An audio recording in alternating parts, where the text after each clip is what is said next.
اگه فکر میکنی گوسفندها فقط موجودات آروم و بی خطرن، این داستان قرار نظرتو برای همیشه عوض کنه. سلام. در جنوبی ترین نقطه کره زمین، وسط اقیانوس منجمد جنوبی، جزیره‌ای وجود داره به اسم کمپل. سرزمینی یخزده، خالی از سکنه، بدون هیچ نشونه‌ای از زندگی انسانی. اما یه اتفاق عجیب این جزیره رو به صحنه یکی از بزرگترین فجایع زیست محیطی نیوزیلند تبدیل کرد. هجوم گوسفندها. همه چیز از سال 1895 شروع شد.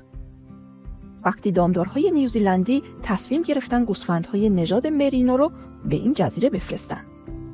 هدفشون پرورش پشم و گوشت بود، بدون نیاز به چوپان یا آغل. چون جزیره پر از گیاهان بومی بود مثل مگاهرب‌ها که غذای خوبی برای گوسفندها محسوب شد. اما این نقشه خیلی زود از کنترل خارج شد. گوسفندها بدون نظارت شروع کردن به خوردن همه گیاهان جزیره. هیچ دشمن طبیعی نداشتن. نه گرگ، نه خرس، نه حتی سگ گله. و نتیجه رشد بی‌رویه جمعیت گوسفندها شد. نابودی پوشش گیاهی، فرسایش خاک و از بین رفتن زیستگاه پرنده‌های نادر مثل آلباتروس سرخ‌صورت.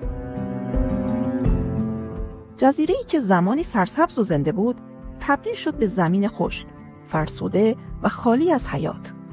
و این تازه اول فاجعه بود.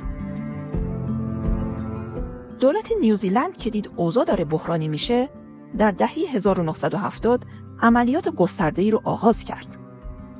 شکار گوسفندهای وحشی با هلیکوپتر، قایق و حتی اسکن حرارتی. تا سال 1992 آخرین گوسفند جزیره شکار شد و سلطنت 100 ساله گوسفندها به پایان رسید.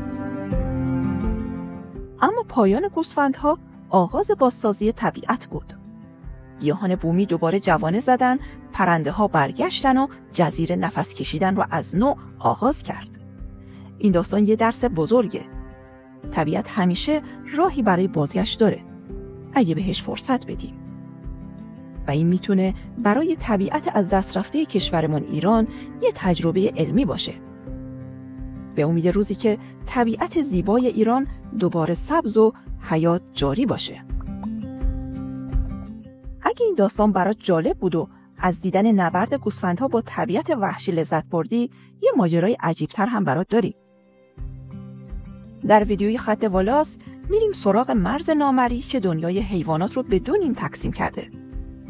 جایی که طبیعت خودش تصمیم میگیره کی کجا زندگی کنه. اگه میخوای بدونی چطور یه خط جغرافیایی تونسته مسیر تکامل رو تغییر بده، حتما اون ویدیو رو ببین. لینکش همینجا هست. حتما کلیک کن و وارد دنیای شگفت‌انگیز خط والاست شو. و یادت نره سابسکرایب کنی تا هیچ کدوم از داستان‌های عجیب و واقعی بعدی رو از دست ندی. لایک کن اگه از این سفر علمی لذت بردی و حتما تو کامنت ها بهم بگو. اگه تو جای دولت نیوزیلند بودی با گوسفندهای شورشی جزیره کمپل چه کار میکردی؟